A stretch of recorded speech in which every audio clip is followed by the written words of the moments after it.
एक राजा ने अपने महल में गरीबों के लिए भोजन तैयार कराया, लेकिन दुर्भाग्यवश खीर में एक सांप गिर गया।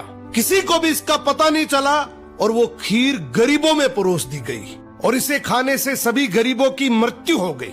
ये देखकर राजा के होश उड़ गए। उसे लगा कि उस पर गरीबों की हत्या का पाप लग गया। पश्चाताप में वो अपना महल और राज्य छोड़कर जंगलों की ओर निकल पड़ा।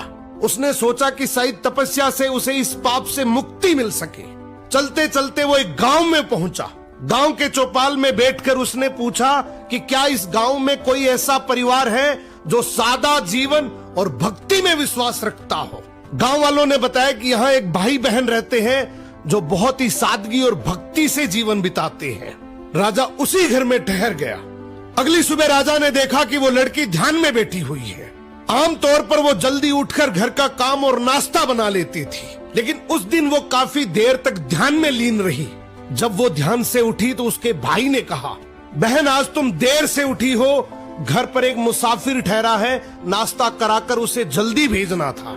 लड़की ने शांति से कहा, भैया ऊपर धर्मराज के दरबार में एक बहुत उलझा हुआ मामला चल रहा था, उसी पर ध्यान लगा था, इसलिए देर हो गई। भाई ने पूछा, कैसा मामला?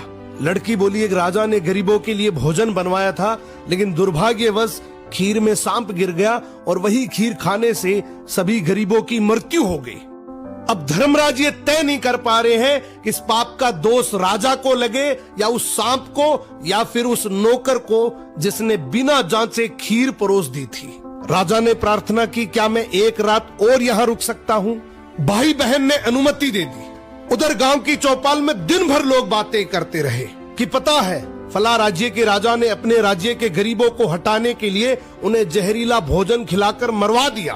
बिना सच जाने लोग निंदा करते रहे। अगली सुबह लड़की फिर ध्यान में बैठी। ध्यान पूरा होते ही वो अपने काम में लग गई। राजा ने उससे पूछा, बेटी अब बताओ गरीबों की मृत्यु का पाप आखिर किसे लगा?